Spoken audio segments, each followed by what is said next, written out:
High বন্ধুরা, প্রতিদিনের মতন সকালবেলা ঘুম দিয়ে উঠে ফ্রেশ হয়ে সকালে ব্যায়াম করতে শুরু করে দিলাম। সর্বপ্রথম স্ট্রেচিং করি আমি আর ওয়ার্ম আপ করি। আজ যেহেতু লেগ করছি তো লেগ দিয়ে স্ট্রেচিংটা শুরু করলাম। প্রথমে অ্যাঙ্কেল স্ট্রেচিং করলাম, তারপরে নি স্ট্রেচিং করলাম,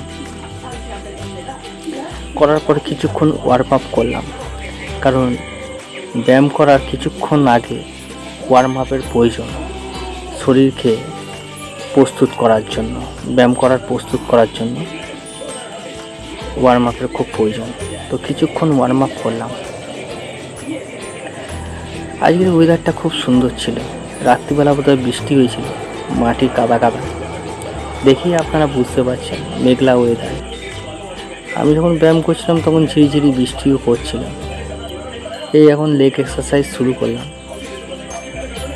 ঝিরিঝিরি বৃষ্টি পড়বে আর সেই সময় ব্যায়াম করলে একটা আলাদা এনার্জি অনুভব হয়। তখন ক্লান্তি বলে কিছু থাকে না, আর ওয়েদারটাও খুব সুন্দর, কষ্টটাও হয় না। এই ওরকম ওয়েদারে ব্যায়াম করে আলাদাই মজা। তো এরকম কিছুক্ষণ ব্যায়াম করলাম। আমার লেগ এক্সারসাইজ করলে খুব কষ্ট হয়, কারণ যেদিন লেগ এক্সারসাইজ করি, ব্যায়াম করি লেগে, সেই দিন সারাদিন হাঁটা চলা করলে প্রচণ্ড ব্যথা করে। তারপরে বাইক চালিয়ে বাইরে কাজও করতে হয়। যখন এদিক ওদিক বাইক রেখে ডেলিভারি দিতে যাই প্রোডাক্টের, তখন খুব কষ্ট হয়। কি করব, আমার আবার ব্যায়াম করা খুব একটা নেশা। এই না যে খুব বডি বিল্ডার হব বা বডি শো করব। ব্যায়াম করতে আমার খুব ভালো লাগে, বডি হোক বা না হোক। ব্যায়াম করলে শরীরে একটা আলাদা এনার্জি পাই। সারাদিনে একটা কাজের একটা আলাদা এনার্জি পাওয়া যায়।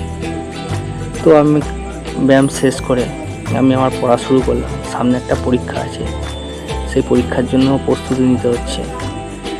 তো কিছুক্ষণ প্রায় 1-1.5 ঘন্টা পর্যন্ত পড়াশোনা করি। পড়াশোনা করার পরে তারপরে সকালে কিছু খেয়ে তারপরে কাজে বেরিয়ে যাই। থ্যাংক ইউ ভিডিওটা দেখার জন্য।